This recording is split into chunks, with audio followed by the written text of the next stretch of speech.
Le prince Andrew a supprimé ses comptes de médias sociaux mercredi alors qu'il continue de lutter contre le procès civil pour agression sexuelle intentée contre lui aux États-Unis. Son compte Twitter, @tedoukeofiork, n'existe plus et sa page YouTube a également disparu. Sa page Instagram existe toujours, mais a été transformée en compte privé. De même, toutes les fonctions officielles sur le site web de la famille royale sont décrites au passé, et la liste de ses affiliations et patronages militaires a été supprimée. Virginia Roberts Giuffre poursuit Andrew pour l'avoir agressée sexuellement lorsqu'elle avait 17 ans. Elle affirme avoir été victime de la traite par le pédophile condamné Jeffrey Epstein pour avoir des relations sexuelles avec le duc alors qu'elle était encore mineure en vertu de la loi américaine. Andrew a toujours nié avec véhémence les allégations.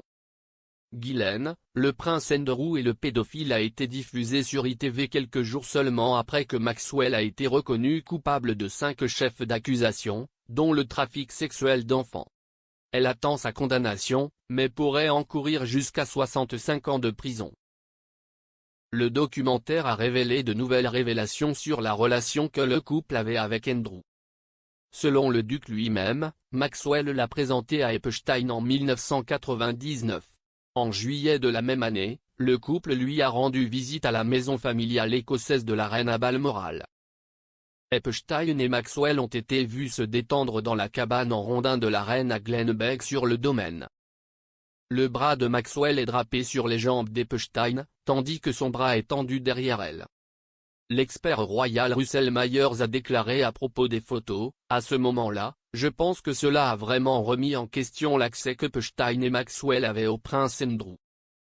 Cela vous a vraiment donné un aperçu incroyable de la relation que ces trois personnes avaient. » L'image a été montrée pour la première fois au procès de Maxwell le mois dernier, aux côtés d'images séparées du prince Philippe assis avec son arrière-petite-fille Mia au même endroit, et de la reine assise à l'endroit ensoleillé avec son amie Margaret Road.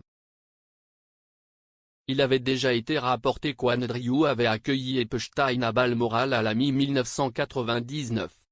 L'un des invités du groupe a déclaré au Daily Mail qu'il avait séjourné dans le château écossais avant de se divertir sur le terrain du domaine.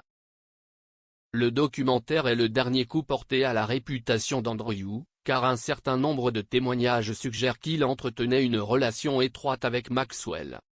L'un de ces récits est venu de Paul Page, un ancien officier de la protection royale, qui a suggéré que le couple aurait pu avoir une relation intime. Monsieur Page avait travaillé au palais de Buckingham pour assurer la sécurité 24 heures sur 24 de la reine et d'autres membres de la famille royale entre 1998 et 2004. Il a ensuite été emprisonné après avoir été impliqué dans une escroquerie immobilière de plusieurs millions de livres. Il a affirmé avoir rencontré Maxwell pour la première fois en 2001. Il a déclaré, de la façon dont elle a été autorisée à entrer et à sortir du palais à volonté, nous soupçonnions qu'elle avait peut-être eu une relation intime avec le prince Andrew. Une de mes collègues se souvient qu'elle est venue, au palais, 4 fois dans la même journée, du matin au soir.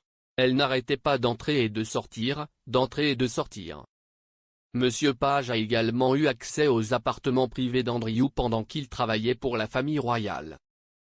Il a révélé que le duc gardait une photo laminée d'environ 50 ou 60 jouets en peluche positionnés sur son lit. Monsieur Page se souvient, et, en gros, il y avait une carte que l'inspecteur nous a montrée dans un tiroir, et c'était une photo de ces ours tous in situ sur le lit. Et la raison de l'image plastifiée était que, si ces ours n'étaient pas remis dans le bon ordre par les femmes de ménage, ils crieraient et hurleraient et deviendraient verbalement abusifs.